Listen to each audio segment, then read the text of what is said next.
right, check one. All right, I think we're good. Hey, clap once. Clap twice. Clap once. Snap once. Snap twice. Clap once. Snap once. Clap twice. Snap twice. This crew is good. Hey, good morning to all of you, and I hope you're ready to go because I need you to stand up. Everybody up, please, right now. Everybody up.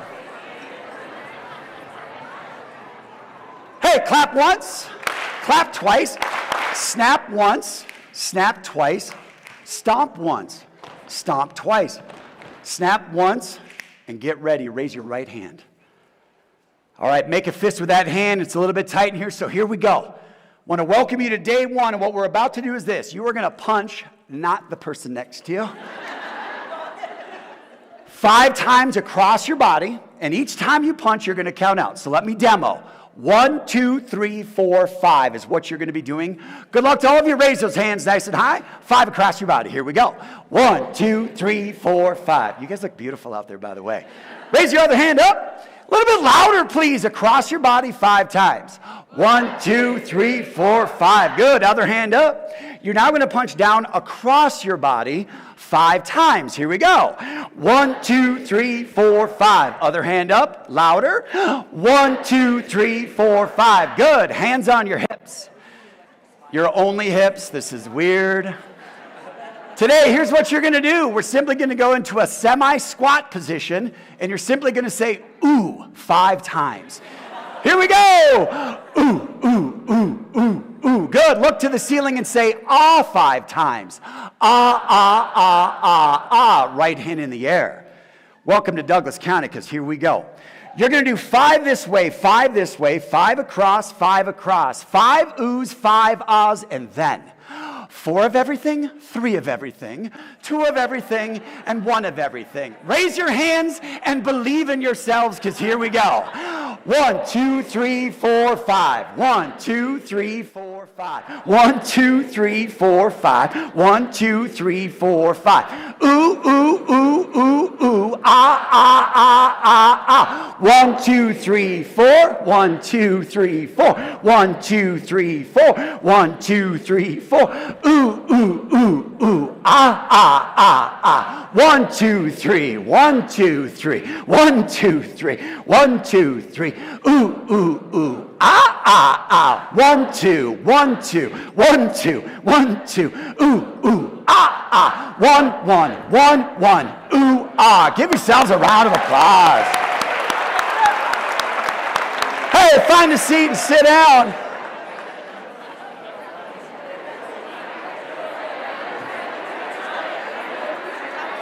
Hey, clap once, clap twice, snap once. I'm going to say this right now. I love some of you like, are we doing aerobics or what's going on here?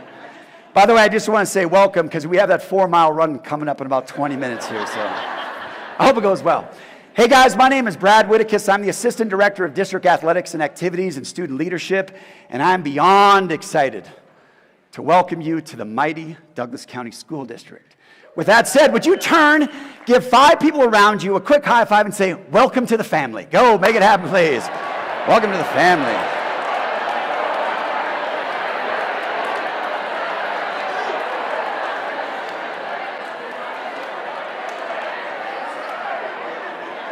Hey, clap once, snap once, clap twice. Welcome to the show. Guys, we are really excited for you because for me personally, this is big for me. 29 years I've now been in Douglas County School District. I've lost hair, I've grown hair. I'm in a place right now that I can proudly say to you, this is my home. I met my wife here, we raised our babies here, and I've been influenced by thousands of people that have been part of this district.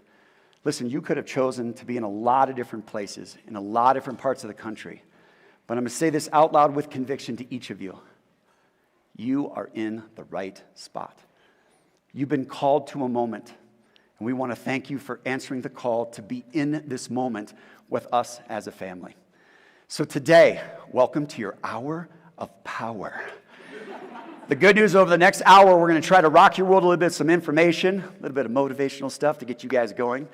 because I remember when it was August 12th, 1997, and I was you. And I was sitting in the auditorium of Douglas County High School. Yeah, that's right. And I remember being all wide-eyed, and they had another speaker up there, and there's like, are you excited? And I'm like, yes, I'm excited. Are you going to change the lives of children? I'm like, I'm going to change the lives of children. Are you ready to make $22,000 a year? I was like, yeah, it's great. But I'm going to tell you this right now, as I said before, 29 years of my life have been in this place, and it's been on purpose. Today is planned for you on purpose, to be a place that you feel a calling to come home and be a part of this family. Now, the good news about great families is you got to have great leaders. So today, guys, what we wanted to introduce is one of the most fantastic leaders I have been around, and you are going to hoot and holler and be excited for the moment, because for those of you that this is the first time you're going to meet her, my hope is that it's not the last. Guys, today our superintendent's here to share a few words of wisdom with you guys, and so could we give it up for the one, the only, Mrs. Erin Kane.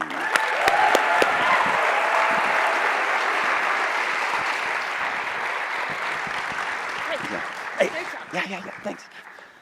Good morning. We are so excited to have you here. And of course, he's the Assistant Director of Athletics and Activities because he made us all exercise. That's right. Great, awesome, my Thank favorite. You. Yes. We're so excited to have you here. Before I get started, I just want to do a big shout out to Principal Rob Segley and the Mountain Vista staff for sacrificing their school for us today.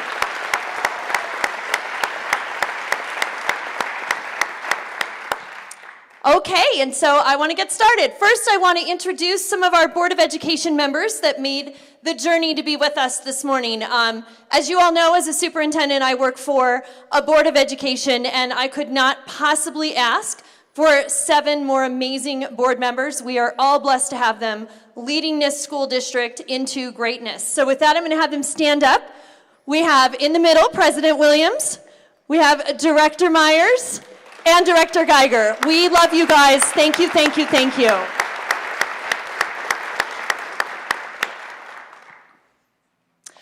All right, so I always start with the mission and vision of our school district. And while I won't read them both to you, it is our job in Douglas County Schools to make sure that each one of our 61,000 children have the absolute brightest future possible, that they meet their individual potential, and we help them make their dreams come true. We have to help them have dreams, and then we're going to help them come true. That is what we do in Douglas County School District, and we are so proud of that work and what we do every single day. So what we do every day in our district starts with climate and culture. For those of you who know me, I'm very, very passionate about climate and culture in our school district. Our kids are watching the way that we behave and the way that we treat each other. And we are committed, all of us in Douglas County School District, my leadership team, your school leader, we are all committed to treating each other really well and to truly being a family and having joy at work. And so we have 5 climate and culture norms that I just want to talk to you about, because this is how you can expect to be treated here in Douglas County, and it's how we ask everyone to treat each other. So, let's start with presume positive intent. We live in a crazy polarized world. You may have noticed. I don't know, maybe. However, every single person sitting in this room, regardless of their background, their perspective, their circumstances, you would not be here if you did not want what is best for kids. Your colleagues, your leaders, none of us would be here if we did not want what's best for kids. Our parents, they want what's best for their babies. Of course they do, don't we as parents? So presuming positive intent is always the place to start. And let's see if I don't have my glasses on, so we're going to see how I do with reading. But this is one of my favorite quotes. It's from Jonathan Haidt. He's the author of The Coddling of the American Mind and The Anxious Generation. Has anyone read either of those books? I thought so. Has anyone heard of them? Yeah, The Anxious Generation is very big right now. I highly recommend it. He says there is a principle in philosophy and rhetoric called the principle of charity, which says that one should interpret other people's statements in their best, most reasonable form, not in the worst or most offensive way possible. So that's presuming positive intent. Whatever someone else says to us, we have to presume the best and not feel like all offended or whatever. Just really presuming that positive intent is something that's very important for us. It's how we get work done. It's how we work with each other. And besides, who wants to be mad all the time? No fun. So speaking of climate and culture norm number 2 is exude and expect optimism. Optimism is a really big deal. And in fact, as we roll out our new strategic plan in Douglas County, you're going to hear a lot of 2 words, hope and optimism. There is actual research that shows that the emotion of hope is one of the most important emotions in the human brain, more so than happiness or a whole bunch of other things, because we and our children have to have hope for the future in order to feel really good about what's happening today or in order to get past what's happening today. So exuding and expecting optimism is something that's really important here. I often say as a leader, I would rather surround myself with people who can tell me 1,000 ways something can be done instead of 1,000 reasons why it can't be done. There's a big mind shift there, and having that optimism is really important because we have to do the hard work that helps children have their brightest futures possible. And we absolutely have to believe it can be done. And we absolutely have to come up with 1,000 ways why it can be done. Getting it done for our kids is the most important work that any of us do every day. Addressing concerns the right way. So this is a commitment that I make every year to our system, that your leaders make to you. And the commitment is this: if there is a problem involving you, we are always going to give you the first crack at solving it. Nobody likes it when someone goes over their head to their boss, including me. Nobody likes that feeling if someone went right over my head to my boss and then my boss got involved and I didn't even know there was a problem. We are always going to send issues back to your level, always, so that you can have the first crack at resolving it with the parent, with a colleague, whatever it is. Because 95% of the time, if people just have a conversation, it's amazing what can happen if you just talk to each other. And so we definitely ask our parents not to, say, email the superintendent and tell them about the horrible thing that happened in your classroom or whatever. As a superintendent, I'm not even reading that. I will respectfully, kindly reply to the parent and tell them that they need to go have a conversation with their teacher or their principal or wherever the issue might lie. That's one of the ways that we build trust with each other, because nobody wants to feel like there's conversations going on over our head about us without us knowing, right? Nobody wants to feel that way. And so we work really hard to make sure that we always address concerns in the way that honors all the people involved in those concerns. And then creating a culture of safe mistakes. We talk about resiliency and perseverance for our kids all the time. And we try to give our kids all the grace in the world for making mistakes, right? We want to. We want them to make mistakes and learn from them. We have to afford ourselves and the people around us that same grace. If you make a mistake, we are never looking to put it in your file and see if we can catch you or anything like that. In fact, I want you to make mistakes. People who feel safe making mistakes will take risk for kids.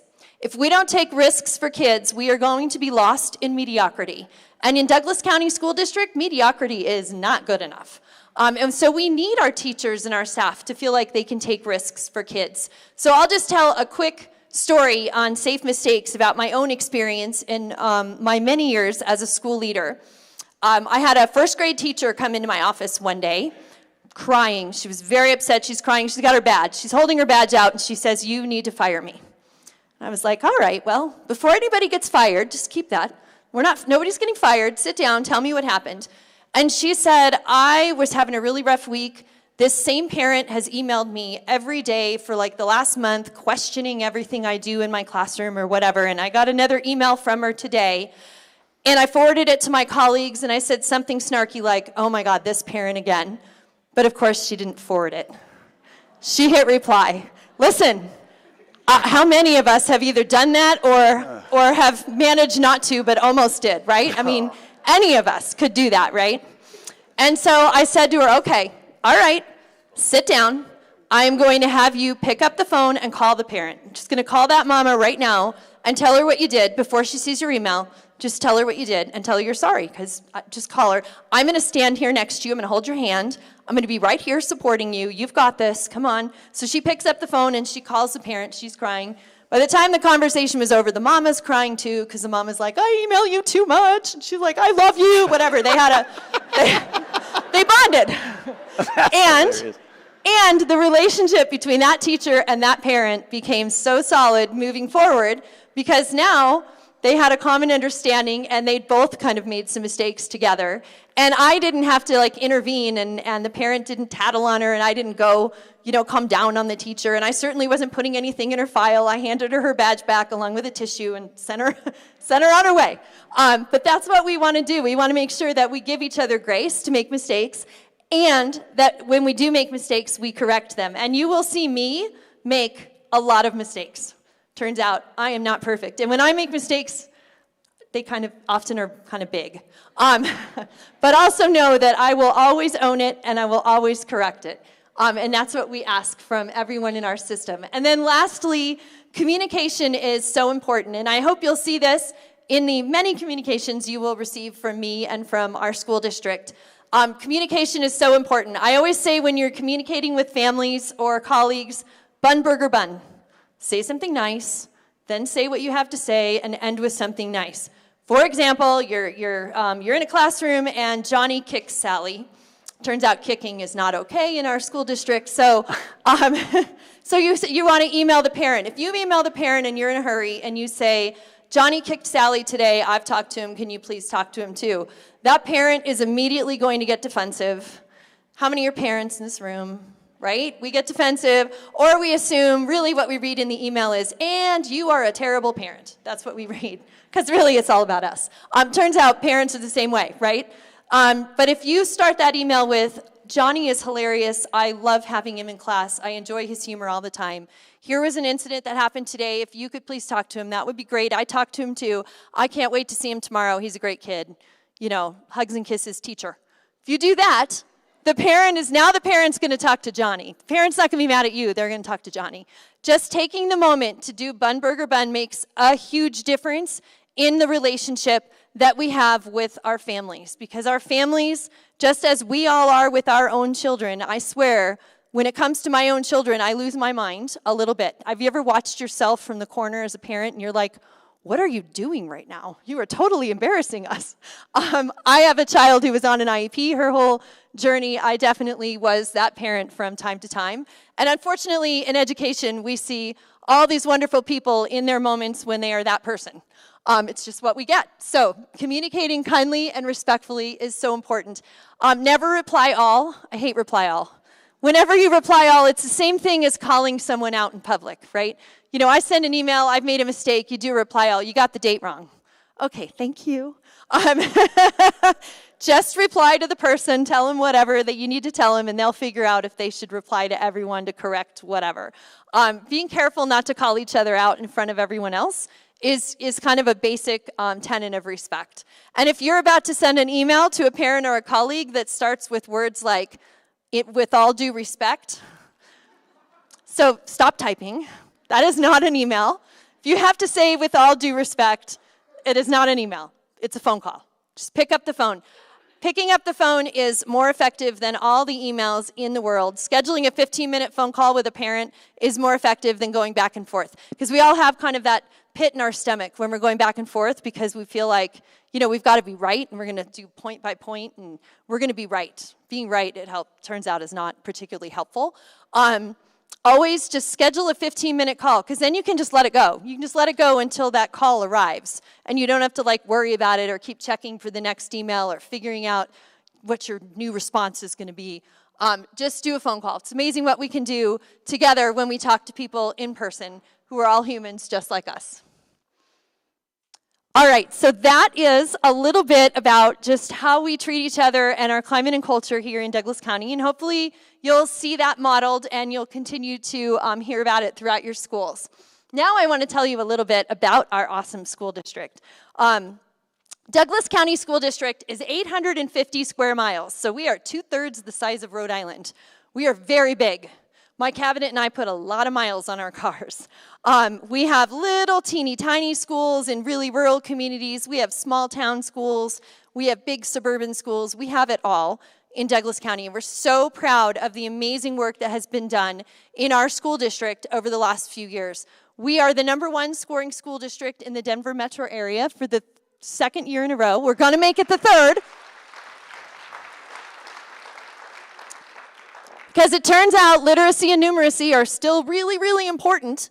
And so we want to make sure that all of our kids are fully prepared for the world in front of them, and that has to start with they need to know how to read. If they can't read, all of the creative stuff is totally worthless. So we are really proud of that. Our graduation rate is the highest it's been in 15 years at 92.2. We are the best graduation rate of larger school districts, so we're really proud of that in the whole state. Now, there are a couple of rural districts that beat us because all 10 of the kids graduated. So, so they got 100%. But we are the best in the state of any district that's over 1,000 kids. And we now have 76 career and technical education and concurrent enrollment pathways. When I talked to you earlier about the importance of hope, the emotion of hope, a lot of the ways that we deliver hope to kids or that kids get hope is by doing something that they absolutely love. We know that when kids engage in athletics or the school play or career and technical education and concurrent enrollment, doing something they're really passionate about, the research shows they do better in all their other classes and their attendance improves. They actually go to school because they have something that they love going to school for.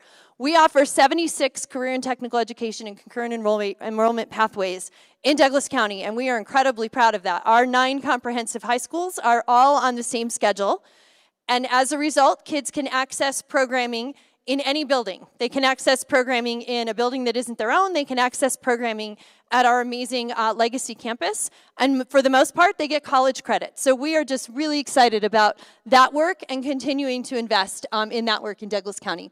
And our kids got $131 million in scholarships and saved nearly $20 million in college tuition. Most of our kids get transcripts, not just the promise of if you take a test, you'll get college credit, but an actual college transcript. So they have currency as they go out into the world and start their career or their college education. We received 41 awards last year for being the top performing schools in the state of Colorado, so we're incredibly proud of all of our schools. You will see banners all over Douglas County, which we want our community to see. And we're a great return on investment for our taxpayers. So our total tax rate in Douglas County is about 45.5 mils. That's what homeowners in Douglas County pay for education, and we have one of the lowest tax rates in the metro area, and we're the #1 school district, so we're really proud of that. And we are working on our strategic plan. So you'll be hearing a lot more from me about our strategic plan. We will be rolling that out over the course of the next year, kind of a little bit at a time. But just to give you a general preview, as I said, the underpinnings are all about hope and optimism. So many of our kids in today's world get stuck on whatever's right in front of them, right? And whatever's right in front of them feels like the end of the world if it goes wrong. But again, if they have that hope, if they can see themselves and dream about what they'll be doing in 5 years and in 10 years, then whatever's in front of them won't feel so big. They just have to get past it. And so that's kind of just the big underpinning, is really helping our kids develop that hope and that optimism, resiliency, perseverance, all the things. The strands of our strategic plan, or the cornerstone commitments, are several. One is academic excellence. So we've already talked about that. They have to read and do math better than anybody else. I mean, we've got to make sure that we never lose sight of that fundamental commitment. 2 is balancing technology integration strategically. So we have all the research. So many of you have heard of The Anxious Generation. There's another book I highly recommend called Stolen Focus by Johan Hari that is a lot of brain research on what the constant disruptions do for our kids, for our brains for that matter, but our brains aren't developing. And so we know that we need to tackle device use in our schools, starting in elementary. So you'll be hearing a lot about that over the next couple of months. We also know that we need to fully lean in on things like AI, on the latest technology innovations. Because our kids can't walk into this world and lead it if they aren't ready to leverage everything that's available to them. So we have to learn to leverage everything that's available to us, and we have to learn to teach our kids how to responsibly, safely, ethically use artificial intelligence and other technologies. So that's kind of our strategic technology integration cornerstone. Mindsets and dispositions, that comes directly from our Board of Education ends. Mindsets and dispositions are, not surprisingly, collaboration, communication, resiliency, perseverance, all of those things that help our kids be successful in the workforce. Then the next one is really about making sure that our kids have life skills. So it's not just personal financial literacy, although that is, of course, a big part of it. But so many of our kids they can't adult, for lack of a better word, as well as we did. And let me give you a couple of statistics that I found really shocking. How many of you were standing at the DMV when you turned 16 to get your driver's license? I was. Now, probably some of you are young enough that maybe you weren't. Today's seniors, 43% of the seniors that cross the stage nationally have a driver's license. Is that not crazy? That's crazy. And for those of us who are a little bit older, think about the skills that you gained when you had a driver's license, right? You went out on your own. Your parents weren't tracking you on, 360 or Find My Friends, right? There was no tracking. You were just out on your own. You had the Rand McNally Road Atlas, like in the glove box. See? All right? And when you needed to find somewhere, you had to like pull over and, shake out the big map and try to read it. Those skills aren't happening today. Our kids aren't, even if they do get their driver's license, they're constantly being tracked by their families, and, GPS tells them where to go. They don't even know how to get home from school by themselves because, they just watch the map. I'm just as bad. There's no more Rand McNally Road Atlas for me. I wouldn't even know what to do with it. So, but think all those skills are being missed out on. Likewise, only 42% of seniors nationally that cross the stage have a part-time job. How many of you had a part-time job when you were in high school? Keep your hand up if you got a part-time job the day you turned 14. I was at McDonald's. It was great. I suggest everyone work at McDonald's. Holly and County Line, that's my McDonald's right there. So a lot of those, anyone from Holly and County Line McDonald's? No? A lot of those skills that we got from part-time jobs, our kids aren't necessarily getting either. So we need to really work on those life skills and helping kids develop those in a way that education hasn't really been responsible for in the past. A big part of that is perseverance and resiliency. And I always tell people, we need to have a conversation as a community with our families. It says, if you want us to teach your kids how to get up after they fail, you have to let them fail. How can we help you let them fail, right? We have to let our kids fail in order to help them figure out how to pick it up. And it's much better to fail when you're a little guy than when you're a lot older. So really working on kind of those resiliency, perseverance, hope, optimism. So that's a big summary of our strategic plan. The last one I didn't mention is thriving schools. So as a district, we've kind of been in this mode of, as we're experiencing growth, we kind of stuff everyone into schools that are nearby, but they don't really have schools in their new communities. And we want to make sure that our district is thriving and not surviving. So we're really going to be focusing on how we can make sure everyone has an elementary school and that all of our elementary schools have pre-K, because we have universal pre-K now, and that all of our elementary schools and all of our feeders have some kind of continuum of programming for all of our students, so that we can address the needs of every single one of our students. So those are all hopes for us as we move forward with thriving schools. So that gives you an idea of our strategic plan. We are really excited and optimistic and hopeful about the future. I hope you are too. We are so excited to have you here. And before I hand it over, I want to ask you guys a few questions. Raise your, actually I'm gonna have you stand up because I'm gonna take it after Brad and I'm gonna make everyone exercise a little bit. Not my favorite, but I will make everyone exercise a little bit. Stand up if you are brand new to teaching. This is your first year teacher.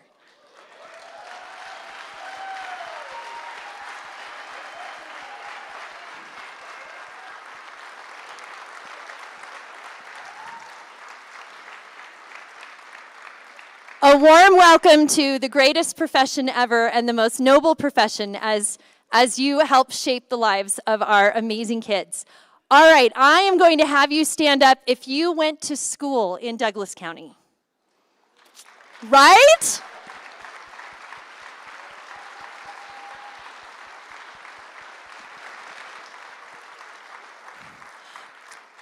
In 1988, I went to prom at Douglas County High School, so I count that. And don't do any, I was only a sophomore, don't make me older than I am. All right, and then finally, stand up if you are a former Douglas County employee who is coming home.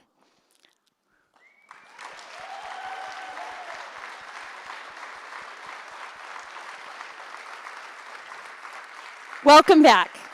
We are so excited to have you back in Douglas County School District. And I hope as you start your journey or continue your journey here in Douglas County School District, that you end up being as proud of your school district as I am and as my cabinet is. We are all so proud to be part of DCSD. Lastly, I want to have my cabinet. I'm going to make you come all the way up onto the stage. Yep, that's right. They're all like, really? The stage? Yep. We're hard to miss because we've got the very bright white shirts on. I want to introduce you to my amazing leadership team. We are all here to support you and to support the work that you do in the system. I've got two leaders missing, so I'll introduce them first. Danelle Hyatt is my deputy superintendent. She runs all student support services, so gifted education, special education, multi-language learners, safety and security, mental health and wellness. I'm never going to come up with the whole list. It's really big. She's amazing. And then our Chief Technology Officer, Mark Blair, who oversees all of our technology, including the many wireless devices or wireless systems that we have across our 850 square miles and our 93 schools.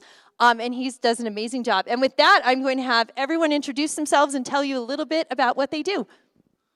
Thank you, Aaron. Hi, my name is Brian Condon. I'm the school district's Chief Human Resources Officer, and welcome to DCSD. HR, we do compensation, we do benefits, we do recruiting, but a really big part of our department is retention. And so we've hired you guys now, and now we want to keep you. So certainly, as the years go on, please come to HR if you have issues, you have questions, benefits, workplace issues. We want to talk you through that, help you out to the extent we can. So we want to make sure your career here at DCSD is a great one. So with that, I'll pass it on. Mr. Reynolds. I have to follow compensation. Wow. I'm Matt Reynolds, Learning Services Officer, so all your curriculum instruction assessment needs and professional development. If you have a need, feel free to reach out. We lovingly call these blue icons our doughboy. So as you look around, you'll see a variety of staff members who wear the doughboy. We exist to serve you, and so if you ever have questions, reach out to those of us that have the doughboy on. All right, good morning. I'm Janice Leisner. I'm the Chief Financial Officer. So I run the business side of the organization, plus before and after school and nutrition services. So I'll help you buy stuff. I'm going to make sure you get paid for all the stuff that you do. We're going to give you 20% discount on your tuition for before and after school and a free lunch.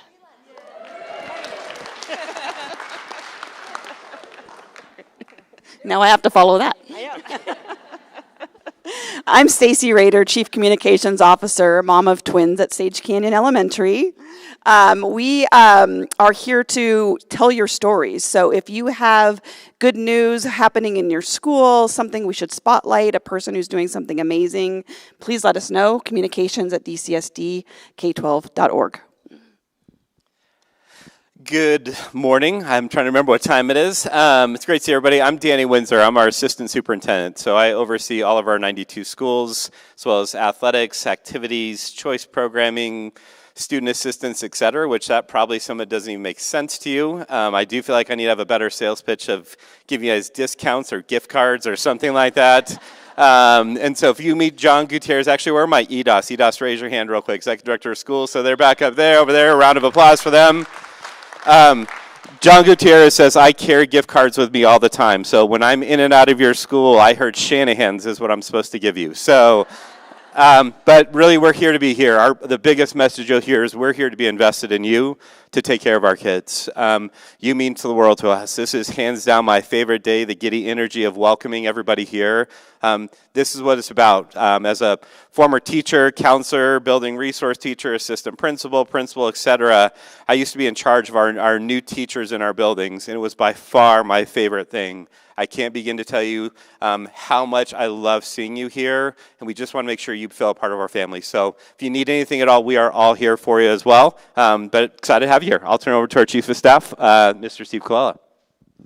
Hi, everybody. I am of staff. As you can sort of tell, I try to stay in the background as much as possible. I'm lucky. I really am. I get to work with all of these phenomenal cabinet members. Kick butt.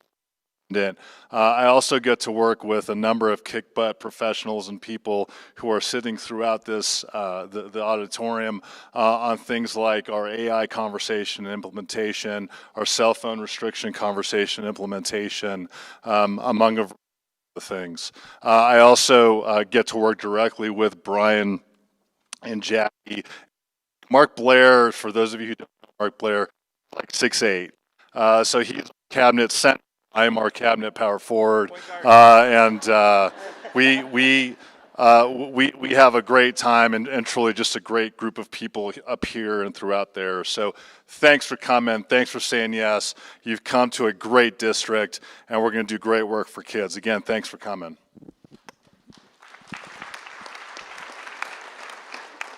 Hello, everyone. I'm Mary Clemish, General Counsel for the school district, and our Legal Risk EEO department supports our schools with respect to 1, managing the legal affairs of the district, 2, managing the risk as well as workers' compensation claims in the district, and then finally the EEO office reports to, I shouldn't say reports, but we support our EEO compliance officer with respect to investigating and handling complaints of discrimination that may come in from our parents or our students or our community members. And I just want to say that our other 2 attorneys and myself are extremely empathetic to the needs of our school principals, of our teachers, and all 3 of us are working in this area of school law because we believe in what you do and we love the mission of what we do to support you. I was a teacher for 6 years before I went to law school, and I remember the first day when I was sitting in your seat when I was a teacher. I was so proud of the fact that I had gone to school and could maybe make a difference for kids. So we support you, we love that you're working hard for kids, and we want to make sure that you feel confident if you feel you have a legal issue or a legal question, that you will get it answered if you take it to your principal or if you give our department a call. We want to make sure you're all supported in being the best teachers you can be. So thank you for being a teacher, have a great school year, and welcome to DCSD. Good morning, everybody. I am actually the newbie on cabinet, so today was my first back to school day in a very, very long time. I joined the district last November as the bond director, and I stepped into the role of COO starting on July 1. Why that matters to you: transportation, facilities, construction, sustainability, all of the things that make your buildings work fall within operations. I am excited to be part of a great team that is supporting you, and I can echo the statements that I think Steve made. This is an unbelievable cabinet. I feel so blessed to be joining such a effective, efficient, high-performing team. You are going to be thrilled with the service. I taught religious education, so that's my education background, and let me just say that 1 hour Sunday morning or Monday afternoons, I did both, was probably one of the most challenging hours of my life. So God bless you all for what you do. I would come home volunteering in the kids' classroom and have to take a nap. So I thank you. I have so much respect for you, and I want you to know operations is here to support you and deliver buildings and facilities that are safe and secure and that allow you to do your best work. So thanks.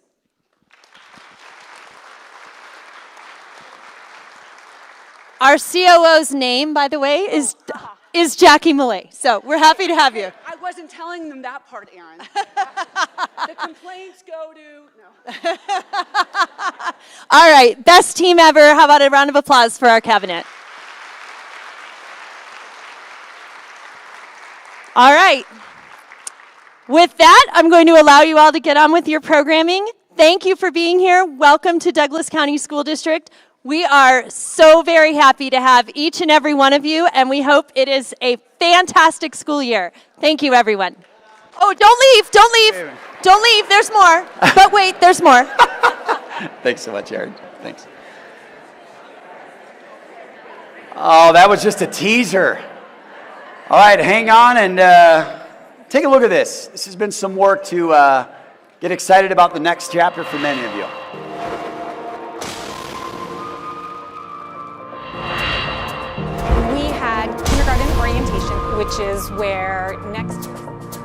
We had kindergarten orientation, which is where next year's kindergartners come in. So we invited all the families that had registered to come here to come and explore our school. My goodness, you are amazing. Look at this, amazing. Unicorn. Being there to greet them when they come in, I really enjoy the connections that I've made and just fostering that bond and making them feel welcome. My name is Erin McConnell, and I am the principal of Roxborough Primary. Many of them have their first child in kindergarten, and so they don't really know what to expect. And so our goal is to welcome them into the school, give them a feel for who we are and kind of what the kindergarten experience is going to be for their child.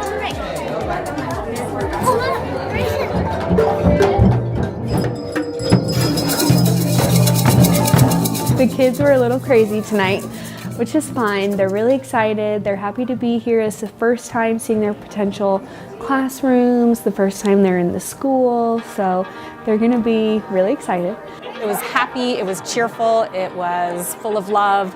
That's one of the things that makes me remember why I do what I do for a living, and the connections with the families is what fuels me.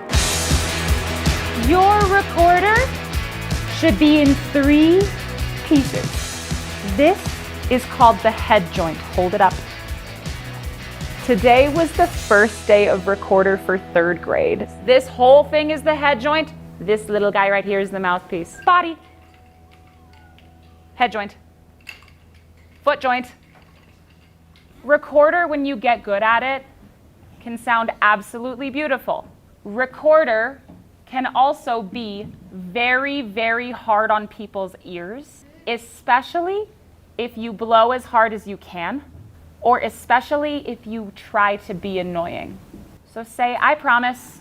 I promise. I will not play. I will not play. To be annoying. To be annoying. Yes. We use these things for good. They got to try them out in a variety of ways. Our attempt was controlled chaos. So 1, 2, 3, 4, you guys can play.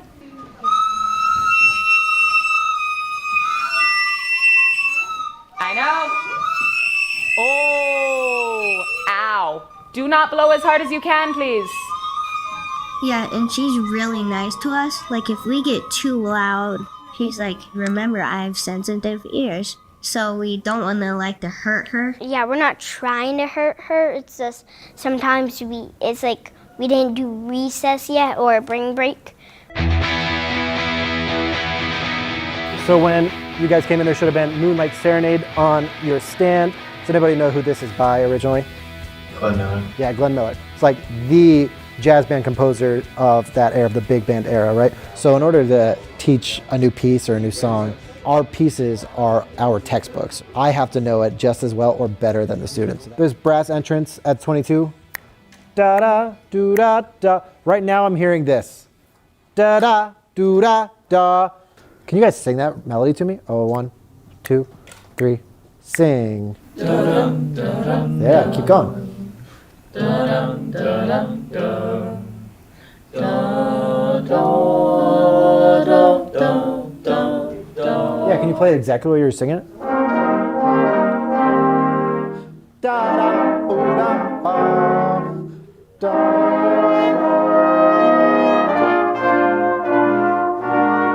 Yeah, that's better.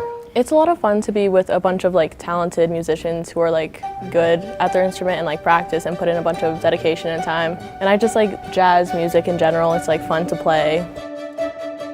So today we had an opportunity with the second grade classes to plant native plant seeds that we are going to grow in the class. How do planting more plants help people? Plants breathe in carbon dioxide and exhale the oxygen that we breathe in. That's right. Can everyone take a deep breath with me? And hold it breath in, because we breathe in something called oxygen from the air that the plants make, and then go ahead and release it. So Audubon came and we planted some seeds. We planted a bee plant, sunflowers, black-eyed. You can even maybe try to push them a little further down so that they have more room to grow. I think this is a really cool opportunity for the students, being able to be so hands-on and take control of their own learning in the way that they are literally creating their own plant. That's okay. It's just because he really likes to mush the soil, you know what I mean? We got our hands dirty and it was messy and it was fun. It was gooey, ewy. We just need to keep watering them, and then the plants will just grow like real plants do, like trees and flowers and bushes. I think they will grow like that too.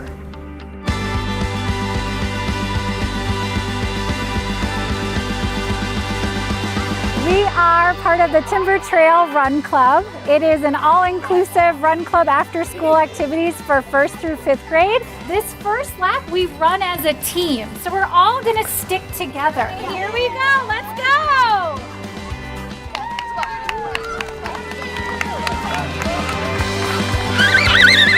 Run Club is my favorite after-school activity because you get to meet lots of people and really do the thing I love, which is running. They are pushing their body up. Ready for a power skip? Here we go, power skip on down.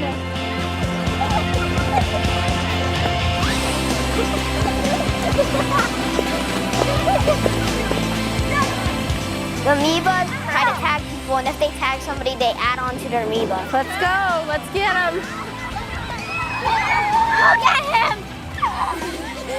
You learn new strategies and new techniques to getting faster and faster, and soon one day you might, just might, become one of those Olympic runners you see on TV. Runners, take your mark. Set! A lot of kids have never done a sport before, so they come out for track. Because we have so many different events, we have kids try different things until they find something that sticks. You want to do the 400 and 800 in the same meet? Yeah. All right, dude. That's awesome. Quad reach, ready? Coach Baker, she chose leaders to be team captains, and she chose me, and I think she chose me because I come out here, I make friends with all my teammates, I pick them up when the workouts are hard. What you're doing is you're moving your hip. So because of this, exactly. Yes, yes. One thing with the pole vault, it's a very hard event. It's one of the most technical events in sports out there. So it takes a long time to be able to actually learn how to pole vault. To get over that height is really hard to do, like mentally. Just getting all the way upside down, 12 feet in there is just something that doesn't just come naturally to most people. I never really was like the most athletic, top dog, state champion, but I love doing sports because I feel like it builds character. Looking back freshman year, I would have never believed you that I would be here I am today. I just joined track because I want to be a part of a school event, and I want to be a part of a team and push myself, and knowing that hard work pays off, and I really have seen that throughout high school. So one time we grew plants in our classroom, and then we took them outside. When we went out, it was really windy. They saw like birds up in the sky. They were like flying backwards. It was fun because they were like trying to fly forward, but then they were like this, flew backwards. They were like, we had to like dig up really hard with our shovels. We digged up that like 9 centimeters, about like as long as your pinky nail.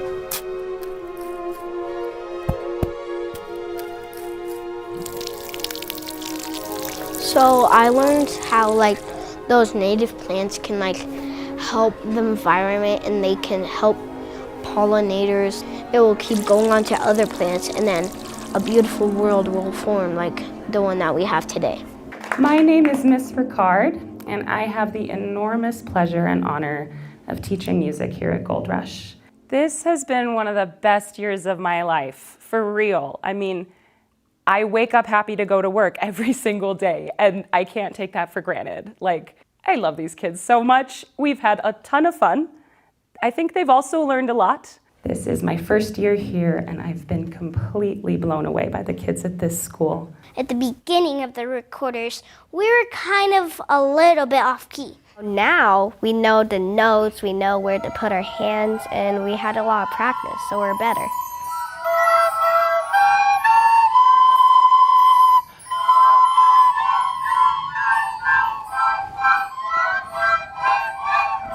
We were all kind of on key. Half of us were, but I was pretending to play a little bit.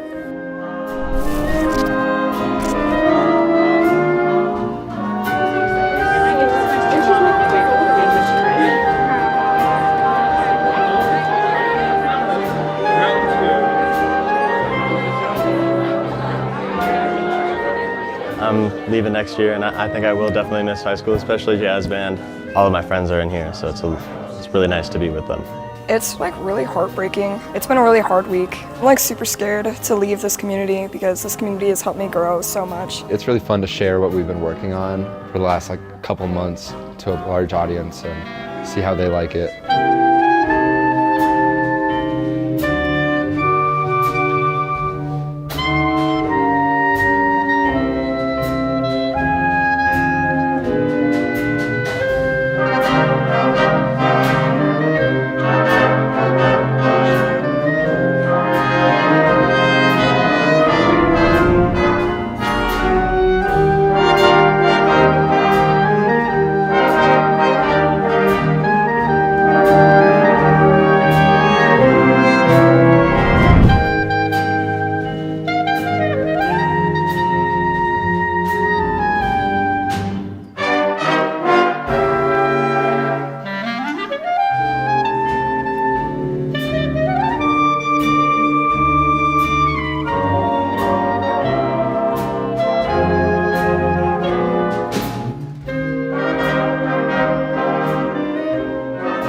Students see through it when someone is fake.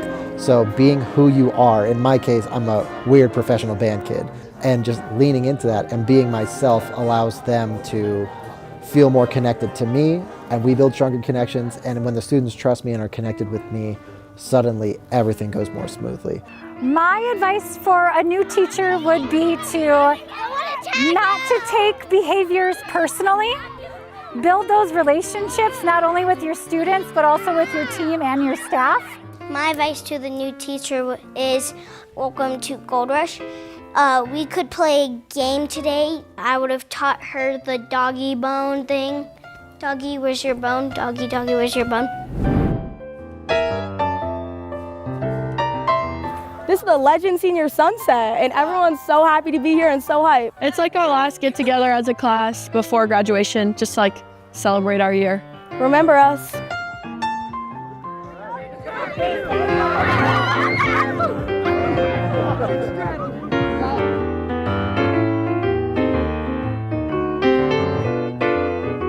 If you show your true self to your students, I think we as students respect that more and we fall in love with that.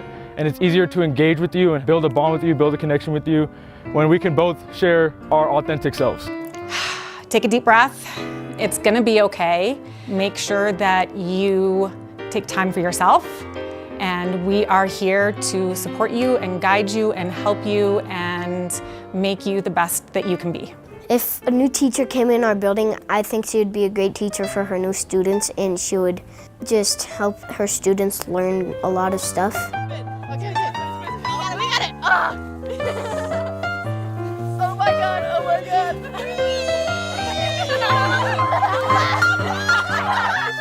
Believe in yourself. The people in this district are so nice, the students are so nice, and everyone just wants school to go well. People want you to succeed. I just want you to know, even if you don't succeed the first time, keep trying. When I'm a teacher, well, I'm planning to be one, yeah. But when I'm a teacher, I'm totally gonna do this. And we just like our teacher because she's nice, she's funny, she actually tells instructions really clearly too. And the best part about her She is really kind and she really, really cares about us.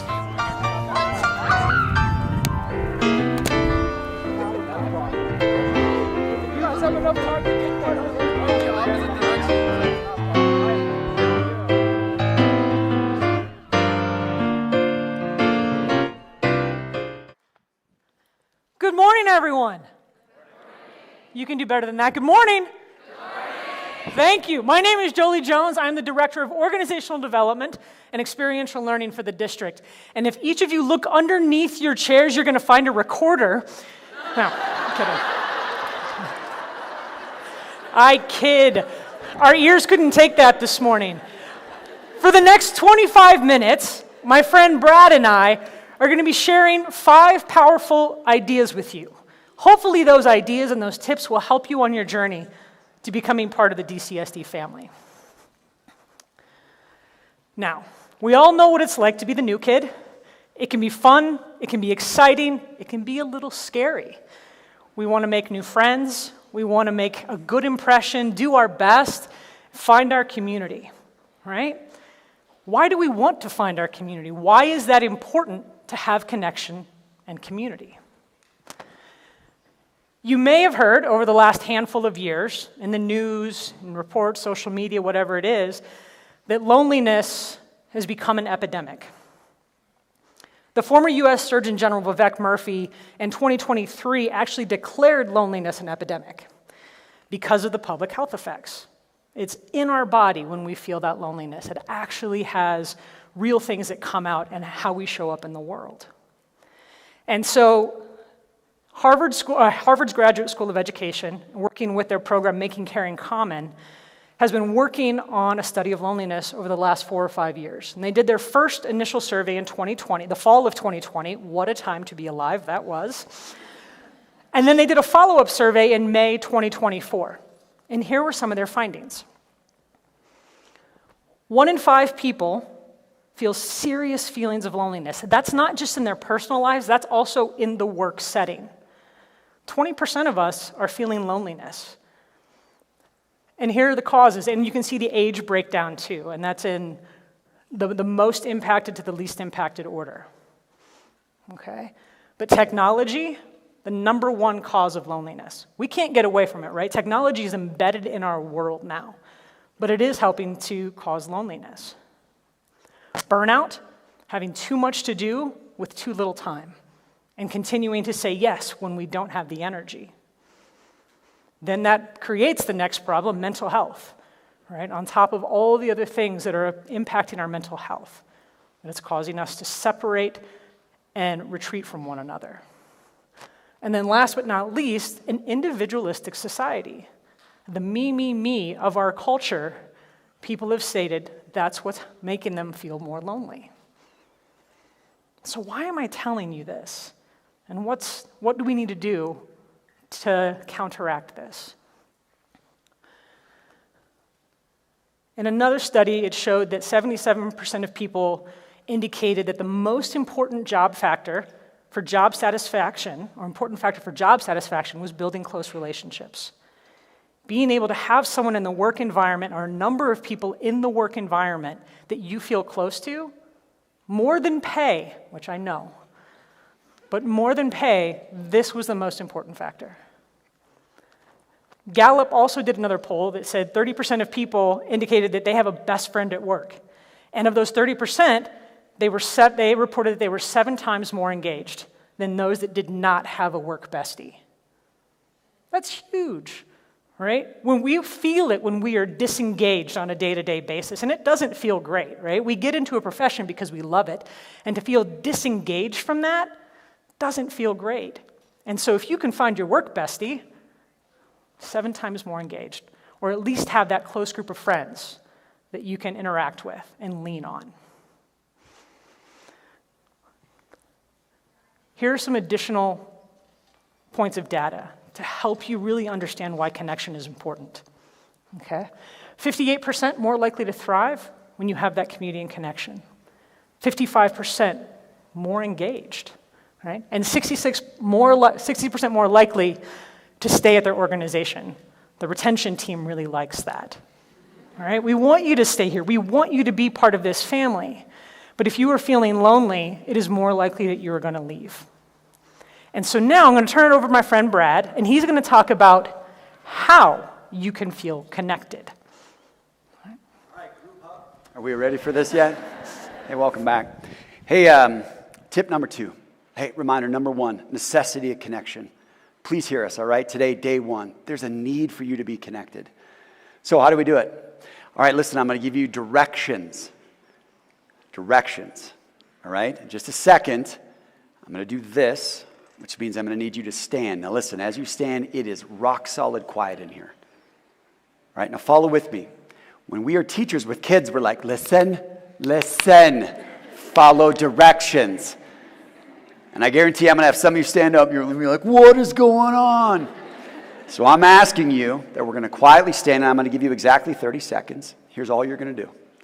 You can look for the row beside you, behind you, far enough away, but all you're going to do is you're going to simply, with no facial expression whatsoever, I just need you to make eye contact with a minimum of 10 people. And what I want you to do at that moment is just simply give a nonverbal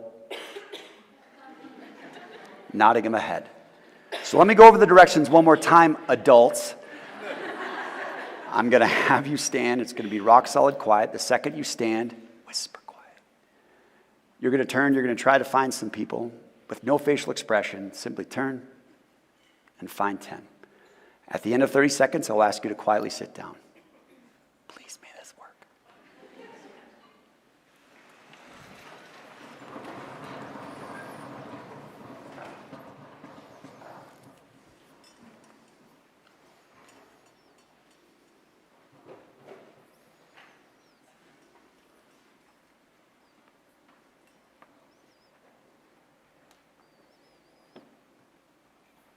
You may be seated.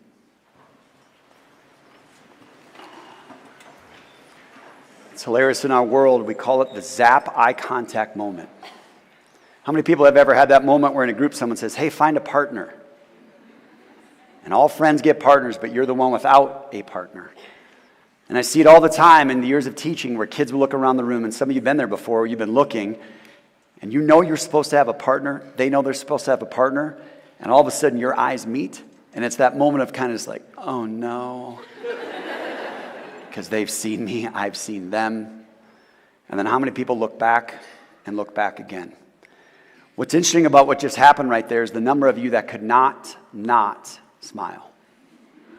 How many of you felt that uncomfortability of just a no facial and just kind of the turn and just being like, and even saw our assistant superintendent, who I adore, who's just like, what I need you to hear right now then is this: there is a power in what we see. So this next step, I'm going to have you stand. But this time, I'm going to tell you this. You can look at the same people, different people, doesn't matter. You're going to make eye contact. But this time, I'm going to turn you loose. You can smile. You can engage. You can wave. You can be like, what's up? But I'm going to give you 30 seconds to connect with people in a different way with your eyes and with your body language. You may stand.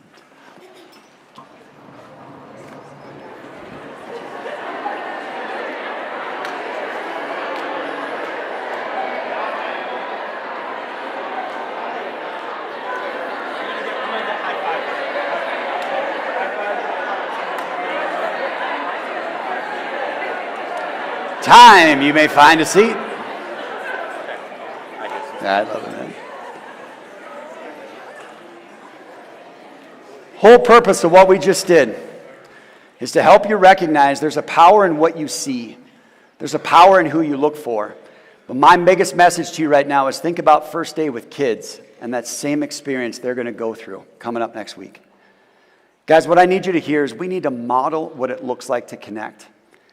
And in all my years of teaching, this mantra was it. It's time to look up and look out and see people. Guys, we're all here today, right?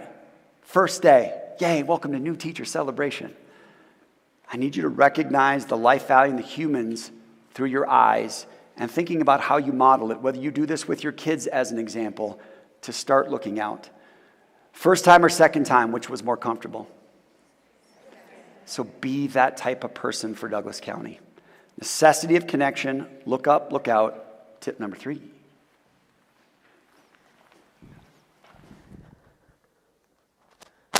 Now, there will come a time, no matter how well you're doing, no matter how many friends you have, that you do not feel connected to those around you.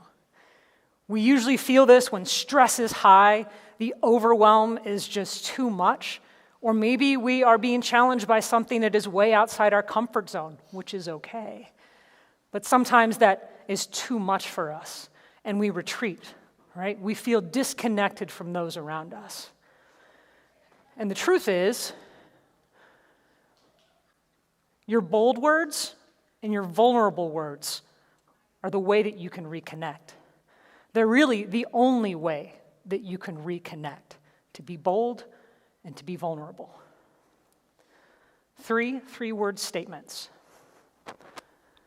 I don't know. I'm not sure. I need help. One of my favorite things about Colorado are the forests, especially in the fall when the aspens pop, the gold. If you are new to Colorado, buckle up for the fall because it's going to be amazing. But one of my favorite facts about aspens is that when you look at them, it's not a bunch of individual trees, right? No, it's one organism. It is one huge living system connected by their roots. All of these trees, these clones, are connected and attuned through their root system, right? And if one of those clones, one of the trees, what we see as a tree, is in distress or it is sick, do you know what it does? It sends out a signal through the root system, especially to those closest to it, saying, I need help.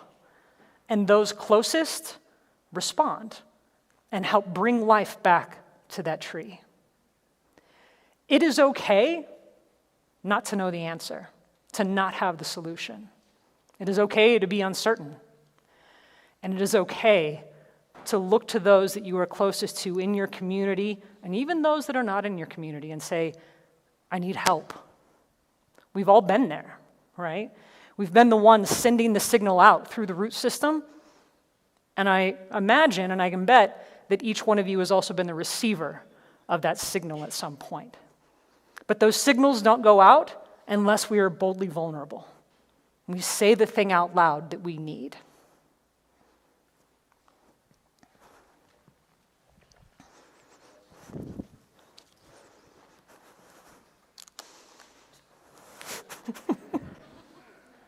I love some of you right now are like, what's he up to now? Number 4. Hey guys, what I wanted you to see right now is a celebration I did with my kids for years. We lose out in the human spirit about celebrating one another. We get a lot of like, hey, good job, you're doing great. And it feels a little fake.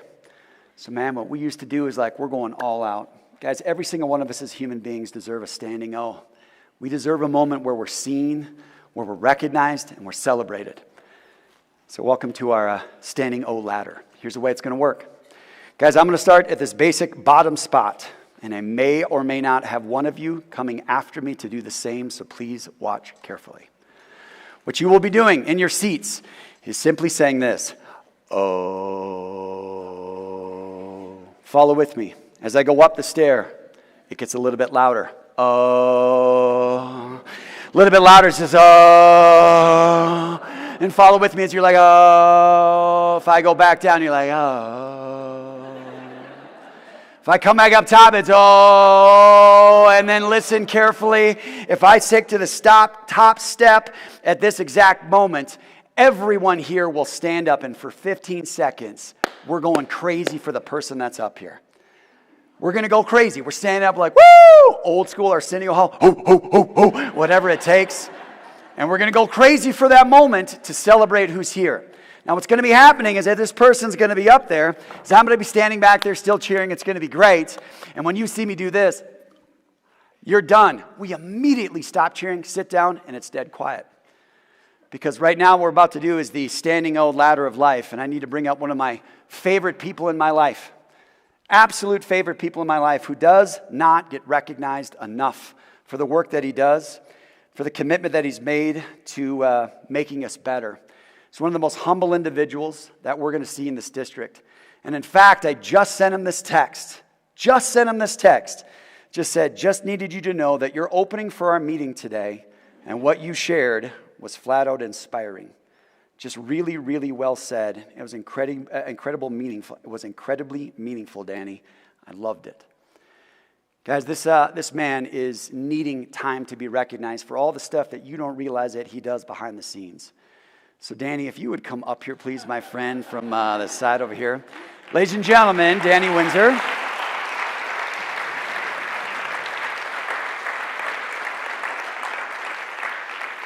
All right, now listen, some of you like, but I don't know Danny.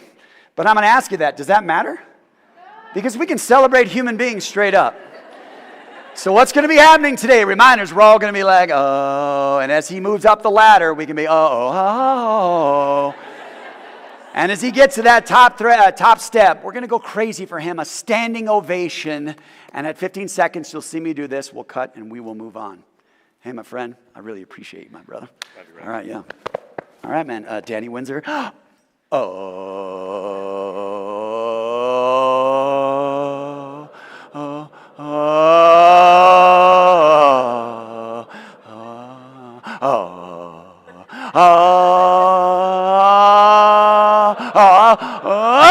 Everybody out! Danny Windsor! Danny Windsor! Danny Windsor! Danny Windsor! Danny Windsor!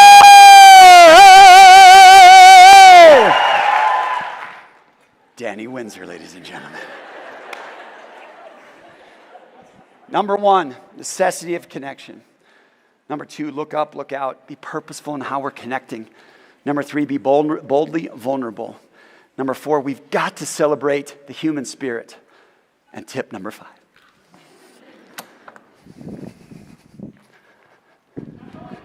To our Aspen stand, we're going to talk about the power of illumination. Not one of those trees in that Aspen stand, when it receives the signal, says, you know what, I will give my life for you, and gives all of its resources to that one tree that's struggling. No, each tree gives a little bit, right? If we give all of ourselves in a moment, what do we have left for ourselves, right? Nothing. And then we're the ones in burnout, and we're the ones sending out the signal, right? And so it's important that each one of you share your ideas, share your positive energy, collaborate, lift one another up, accept help when it's your turn, all right? But I'm wondering if y'all can actually help illuminate this point for me. I don't know if you can see this. What does it look like to y'all? Like a golf ball, ping pong ball? It's not. This is my special little magic ball. We're going to have fun with this, okay? Is Brian here, HR here? Good, okay. I need everyone, you have to touch each other right now, okay? Appropriately. But you do have to touch skin. So we're going to be appropriately touching one another's skin, okay? What I want to demonstrate right now is, let me get my last slide. There we go. One last connection, okay? I want to demonstrate the energy that we actually have in this room, within this system. Again, we are going to make ourselves into an Aspen stand. We're going to root out, touch one another, touch our partner, and what we need to do is create a closed loop of connection, okay? So starting in the back, reach out, find a hand, an arm, maybe don't touch somebody's neck, that gets weird. But I need that connection to flow through, down towards the front, okay? And then where's my buddy Brad? I need him up here in a second. We're gonna sit here, and at some point, this front row, once we are connected, everyone in this room needs to be touching, okay? You're going to curve up here. Oh, thank you. Oof, I was feeling lonely, so thank you. You're going to come up here, and you're going to touch my hand, one of you up here, and one of you over here is going to touch Brad's hand. And we're going to see if we can make magic happen. Sound good? Do you believe me and can you help me? Fantastic. Can you help me feel less lonely? Fantastic. Let's start that connection appropriately. Touch someone's skin. So you got to touch your partners. You can just hold hands. Grab an arm. Grab an arm.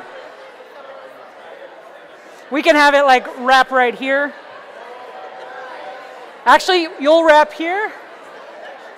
Yeah. My wrap.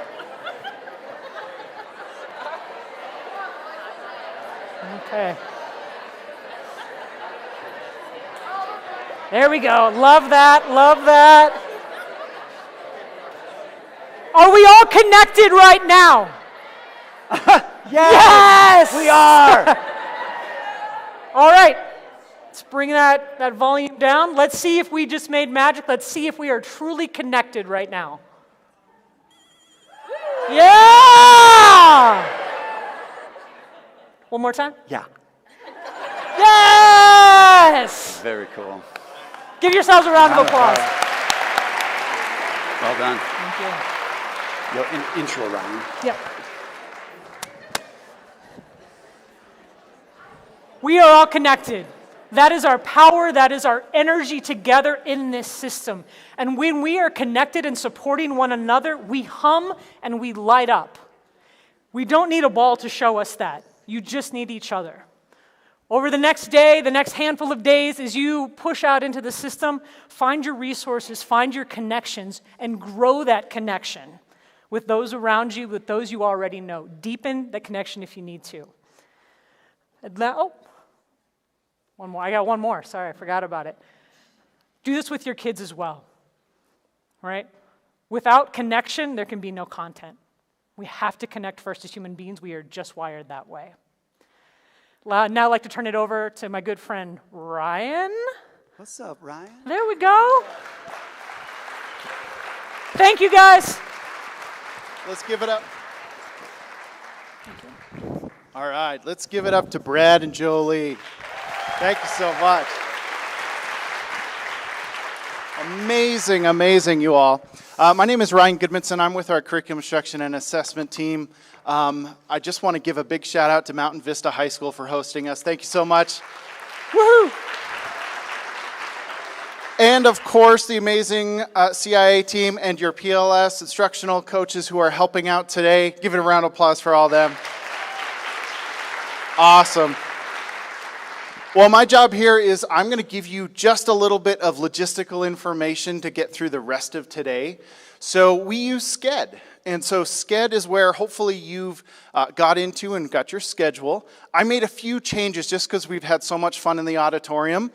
We moved things back just about 15 minutes. So we're going to start here at like 10:05 as we get started for our next session. So if you're first time navigating SCED, it can kind of be a little weird, a little different of a tool. So when you're in there and you click on your session, you'll find your room number. Keep that in mind, and if you see anybody in a gray shirt, we can help you get to where you need to get, okay? L is for lower, U is for upper. Make sense? Cool, cool. All right, let's go to our next one here super fast. I'm going to go back. One other thing, DCSD Foundation has a great thing happening after this event down in Castle Rock, free teacher supplies. So go get that. There's also a message in there about where the address is. So get some free supplies before school starts. That's always very helpful. All right, I'm going to move on to the next one. Here's just a few don't forgets. When you can, visit our amazing table groups that are out there, whether it's HR, maybe you need to still get your fingerprints done for just getting started. There's a table out there, there's benefits, all that kind of good stuff, IT. Meet the great folks supporting you in our school district. Get your questions answered. So if you have any questions, do that. We'll have some time during lunch in between passing times, so they should be there to answer any of those questions. Don't forget, everybody loves free stuff, so get your swag. There's a tote bag out there. There's a swag bag, please only one. But here you can get 2 t-shirts. If you haven't got your gray and blue one, proud to be DCSD shirts, make sure you get those before you go. Let's see here. Yes, make sure you look for anybody who's wearing a gray shirt. We can help you get to where you need to get. Last thing, do your attendance in SCED. So SCED is where you're going to do the attendance, and you only have to do it once. You could save that for the end of the day when you're at your home base closure time. If you don't have a closure time, just make sure you get it done before the end of the day. Sound good? Sweet. All right, one last thing. Are you a high school CTE teacher? Woo! All right. Don't forget, you're going to have a little lunch and learn with our CTE team.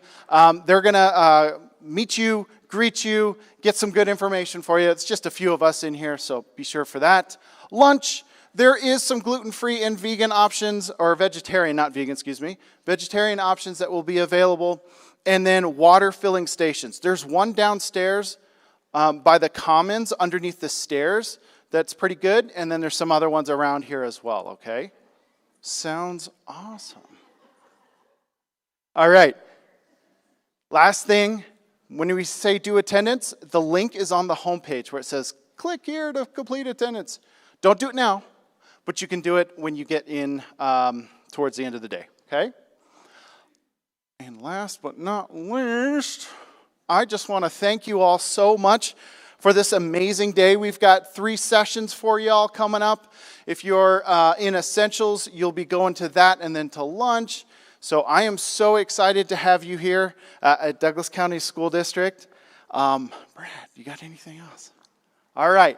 Well, I appreciate you all so much. Hopefully, we continue that great energy that was here today. Look at SCED about where you're going. Look for the gray shirts. Thank you all so much. Let's make it a great 25-26 school year. Thank you. Dude, perfect. Nailed it. Nailed it.